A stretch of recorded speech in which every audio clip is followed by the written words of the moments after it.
Salut à tous et bienvenue sur GamerTech. Alors aujourd'hui on se retrouve pour vous présenter le PC portable Acer Helios 300. Alors le Helios 300 c'est une machine avec une configuration plutôt musclée qui est disponible pour environ 1500 € au moment où on tourne cette vidéo et qui s'adresse du coup aux joueurs les plus exigeants. Alors comme d'habitude on va faire un petit tour du propriétaire, on va voir le design, on va voir ensuite les fonctionnalités, la connectique, les qualités audio et vidéo et bien sûr on finira cette vidéo par voir en détail les performances de cette machine. Allez, on commence directement par un petit unboxing. Alors à l'intérieur de la boîte de cette édition spéciale, on retrouve logiquement le PC et son chargeur entièrement blanc. On a également droit à une souris, un tapis et une paire d'écouteurs, eux aussi de couleur blanche. On passe directement au design et on reconnaît immédiatement le châssis du Nitro 5 qu'on avait testé il y a quelques semaines sur le site. Celui-ci est donc composé de plastique dur et de métal et présente des finitions plutôt soignées et assez agréables visuellement. L'ensemble reste plutôt agressif avec un châssis assez anguleux et de larges ouvertures de ventilation à l'arrière. L'arrière de l'écran arbore le logo Predator en aluminium brossé ainsi que deux bandes lumineuses qui s'allument avec l'écran. La robe blanche arborée par la machine apporte un petit peu de nouveauté sur le marché des PC portables gamer et en plus l'avantage de ne pas trop prendre les traces de doigts.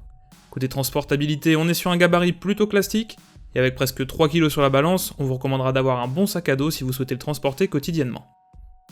Pour finir sur cette partie ergonomie, on notera la présence d'un clavier rétroéclairé toujours aussi efficace et qui s'adaptera bien à l'utilisation gaming de cette machine.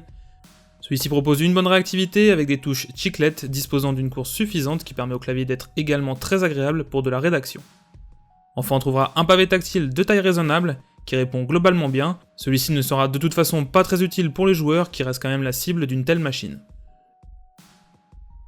Alors du côté de la connectique, on est plutôt bien servi avec au total 3 ports USB et un port USB type C. On retrouve également un lecteur de carte SD, un port HDMI plein format ainsi qu'un connecteur RJ45. Enfin la prise casse prend quant à elle place sur la tranche droite et on aurait d'ailleurs préféré la trouver de l'autre côté pour ne pas qu'elle gêne l'utilisation de la souris. Cette sortie casse propose justement un son plutôt correct et suffisamment puissant pour alimenter les modèles les plus gourmands du marché. Il en va de même pour les enceintes intégrées qui sont elles aussi convaincantes malgré un positionnement discutable du fait de leur orientation vers le bas. En effet, selon la surface sur laquelle le PC est installé, le son peut se retrouver totalement étouffé. On voulait justement constater ça par vous-même.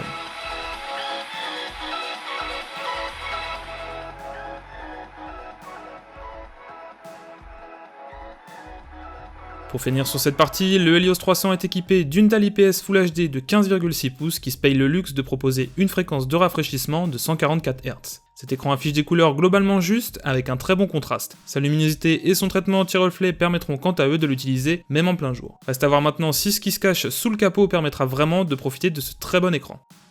Alors avant de s'attaquer aux performances en jeu, on va passer en revue la configuration de cet Helios 300. Au niveau du processeur, on retrouve donc un Core i7 8750H de dernière génération qui explose littéralement tout ce qu'on a pu tester jusqu'à présent au niveau de la puissance brute. La partie graphique est assurée par une GTX 1060 de Nvidia avec 6 Go de mémoire dédiée, un combo qui semble donc plutôt intéressant pour la suite. Le stockage a été confié à Intel pour la partie SSD avec un disque M.2 qui délivre d'excellentes performances et qui est accompagné d'un disque dur d'1 Teraoctet à 7200 tours par minute.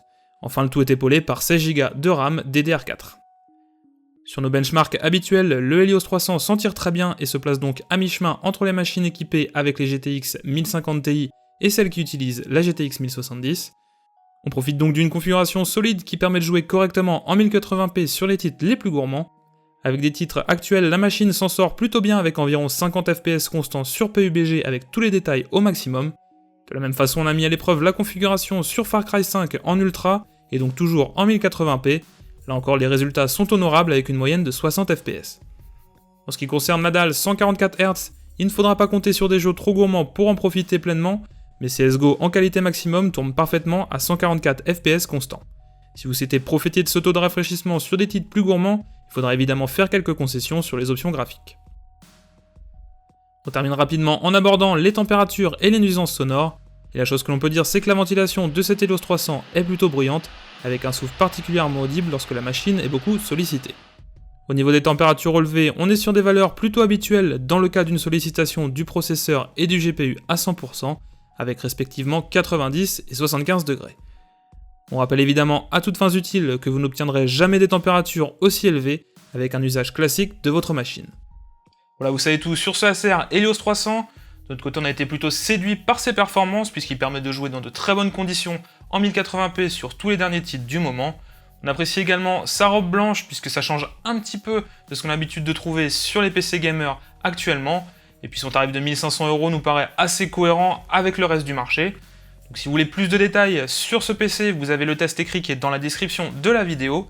Si vous avez des questions, il y a les commentaires qui sont là pour ça. Et puis si vous avez aimé la vidéo, n'hésitez pas à mettre un petit pouce bleu. Moi je vous dis à très bientôt dans une prochaine vidéo. Salut!